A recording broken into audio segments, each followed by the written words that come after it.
Hi everyone, welcome back to my channel, or welcome if you're new here. I have not made a video in so long, it's ridiculous, and I'm so glad to be back. Today I'm going to be talking about my Clubfoot journey with my daughter. If you haven't been keeping up on social media, I did have my daughter on May 6th, and she's just the best thing that's ever happened to me. She's in her crib, like, right there, and I just keep looking at her. She's not asleep, she's falling asleep, so I might show her to y'all at the end of the video or somewhere in here if she's up for it. So if you're seeing the title of this video not knowing anything about what's happened to us in the past 6 months, then you might be a little confused. So right after I filmed my last video, it was actually the day that I filmed my last video, we found out that Ruby had Clubfoot, and the definition, I'm just gonna give y'all the definition of what it is because I know it can be described very differently for different people. She's over there smiling. It is a deformed foot that is twisted so that the sole cannot be placed flat on the ground. So if your feet are normally like this, hers were like this. So we didn't notice it during our anatomy scan. We saw her feet and we were like, oh, how cute, her feet, yay. And then we got a phone call from the doctor later on. We went for another ultrasound that was targeted specifically at her feet, looked at them in 3D and everything, and it was confirmed that she had bilateral clubfoot, which means it affects both feet. And we didn't really do anything else. There was genetic counseling and they offered amniocentesis and a couple other tests, and we decided not to go with them because everything else on the ultrasound looked healthy. And thankfully when she was born, the only thing was the clubfoot. They think that her right foot, or I think that her right foot is positional, meaning it was just set a certain way in the womb, and stretching can kind of correct that. But they went ahead and casted both feet anyway, and now we are on to our next part of the journey, which is boots and bar, which if you want a video about must-haves for boots and bar, just let me know down below. It's been a completely different challenge than casting. If you're expecting a clubfoot baby, first of all, don't worry. I know it's stressful and scary and you don't know what to expect, and in a lot of cases it's not hereditary, it's completely random. You didn't do anything wrong. That was our case. It does not run in our families and we'd never heard of it before, so I had a lot of research to do before she was born, and I didn't find a YouTube channel that like talked much about clubfoot. There was one other channel that talked about boots and bar, and I just want to help those of you who found out you're expecting a clubfoot baby, let you know it's gonna be okay and that it's gonna go by so fast. I can't believe we're already in boots and bar and already like halfway through basically the whole process of clubfoot. It's just crazy. So today I'm going to be telling y'all my must-haves for casting. So we went to Shriners Hospital and we saw Dr. Westbury, and we think he is awesome. So if you're in South Carolina expecting a clubfoot baby and you're anywhere near Greenville, I would definitely recommend him. She got plaster casts, which look like this. I know it's crazy to see these. These were her last set of casts after her tenotomy, which a tenotomy is when they cut the Achilles tendon so that it can stretch and get her heel low enough so that she can walk. So these are what the casts looked like. They were plaster. They put a sock in there so that they're not yucky after they cut them off. These were the exact ones that were on her legs for 3 weeks, and her feet were turned out like this. She got used to them rather quickly. These are heavy. If you're expecting clubfoot baby and you go through plaster castings, you will notice how heavy they are. These were, I think, probably a pound of extra weight. She's just talking. So these were about a pound of extra weight on both feet, not a pound on each foot, a pound combined. And you'll be amazed at how your baby can pick these up and move just like she has, or he has, nothing on his or her legs. It's gonna be so crazy to see these big legs moving up and down, but she kicked and she was not affected by them much. The first days are the hardest days when they change the casts. She went through 6 castings, including her tenotomy casts, which were these.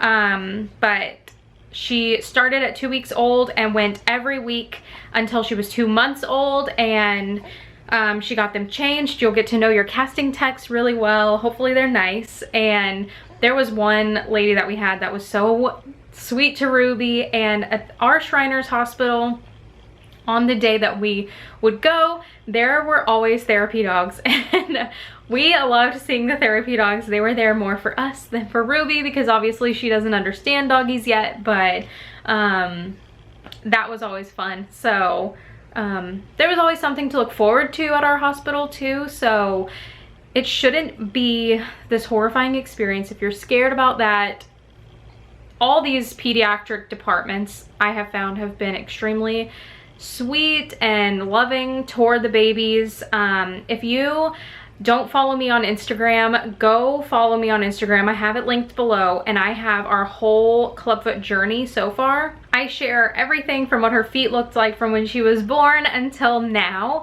and I also include some products that have been helping us. But in this video specifically, I'm going to talk about our casting must-haves.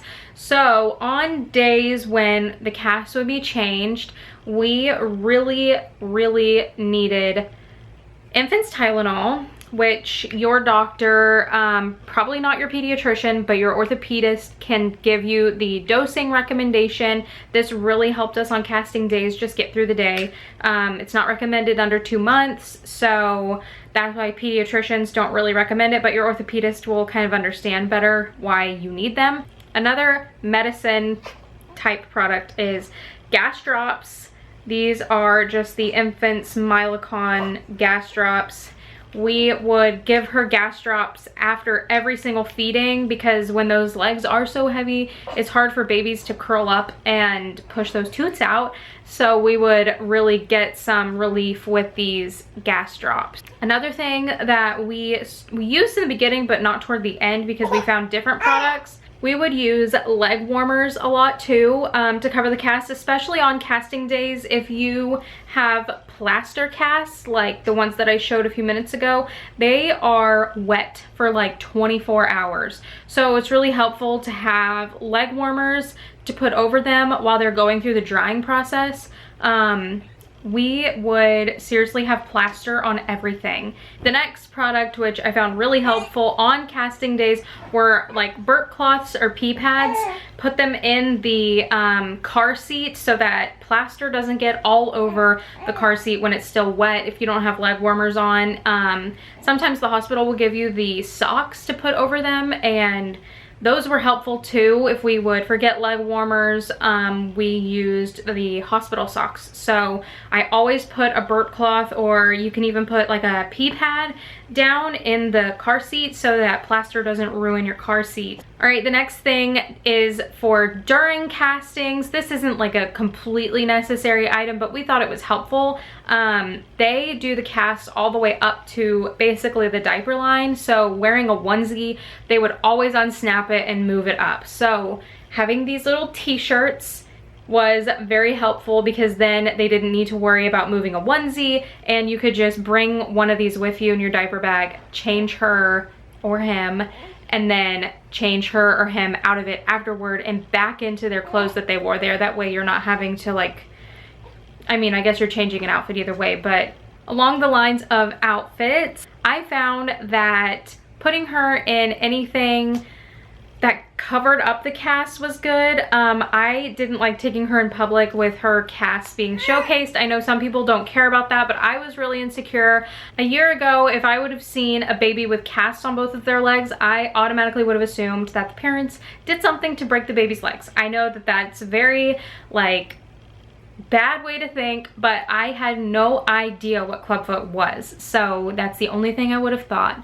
So that's kind of what I assumed people would think when they saw Ruby with casts on both of her legs.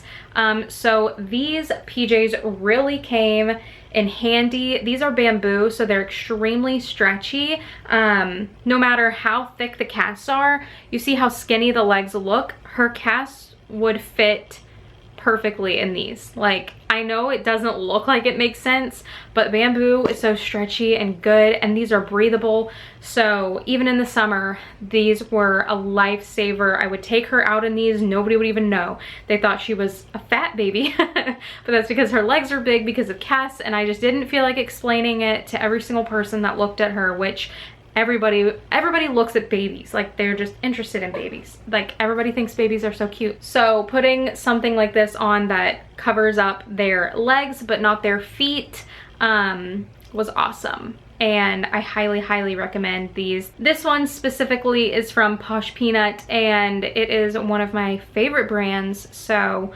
yeah, definitely check out. I mean, I know they're expensive.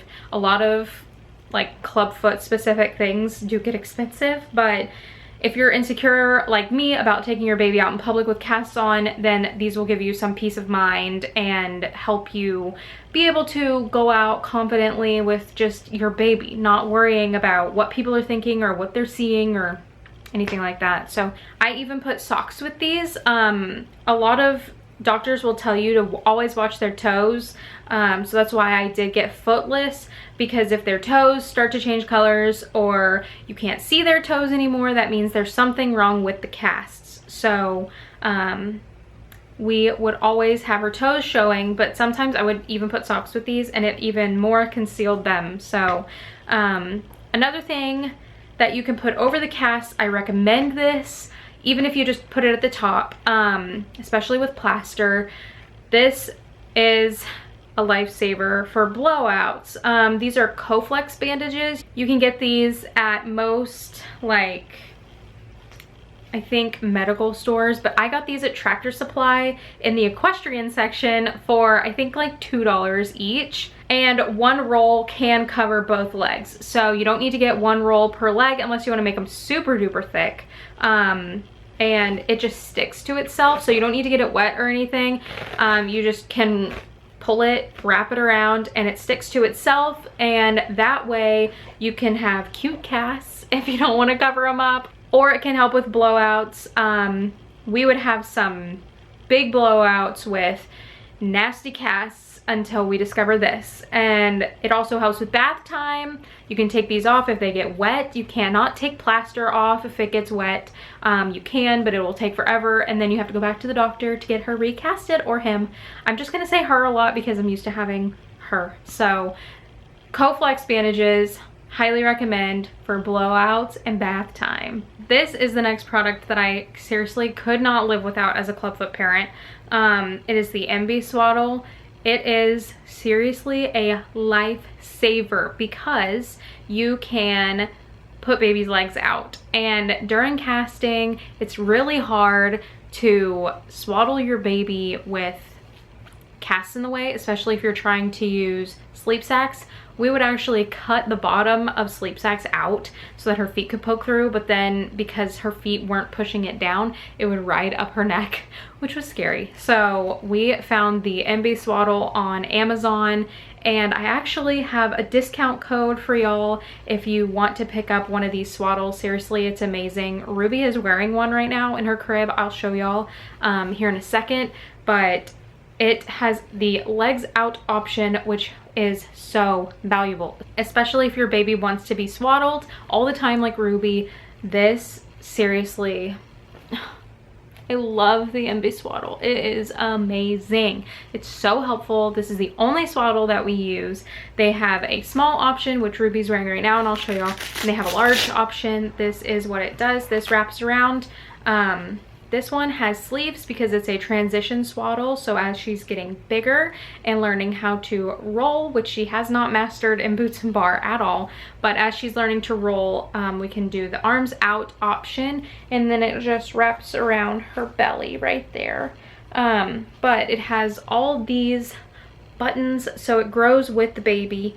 And then this is the part that goes between the legs right here.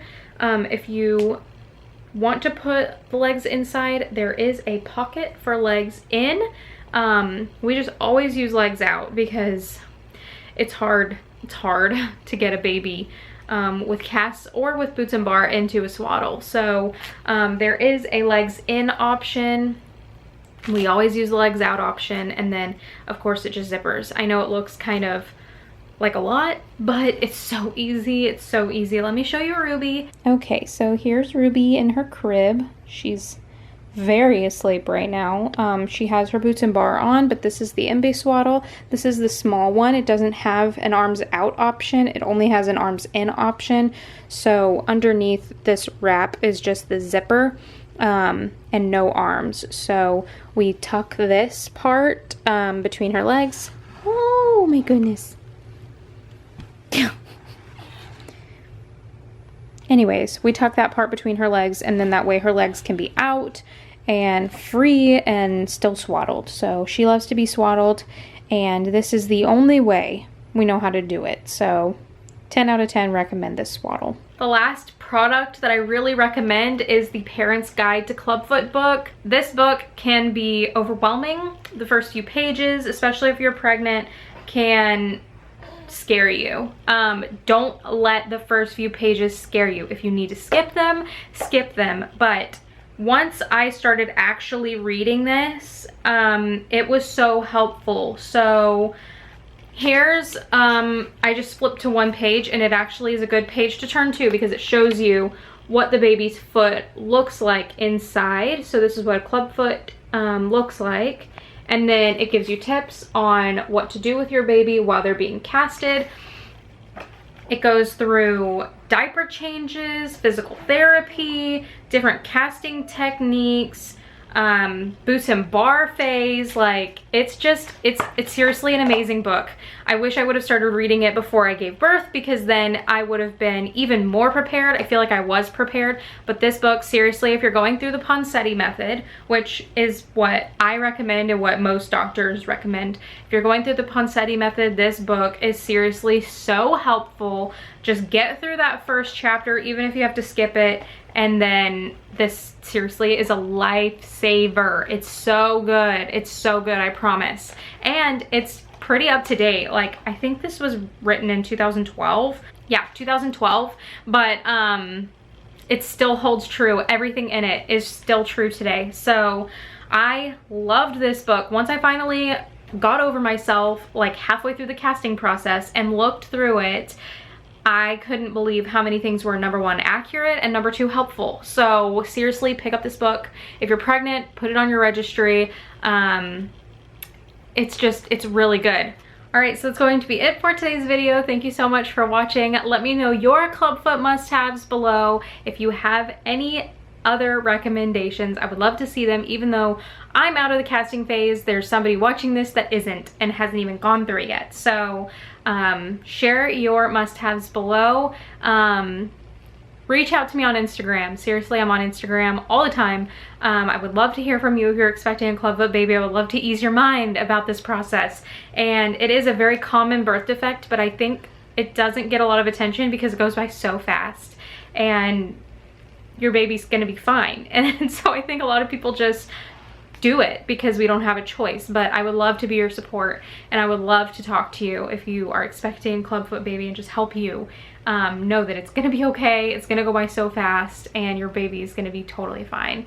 So let me know if you want to see a boots and bar must-haves video. I'm still kind of new at it. We've been in boots and bar for, I think, going on 3 weeks now. So we're still kind of new. But I will, of course, make a video if you're interested in it. And I will see y'all in my next video. Bye!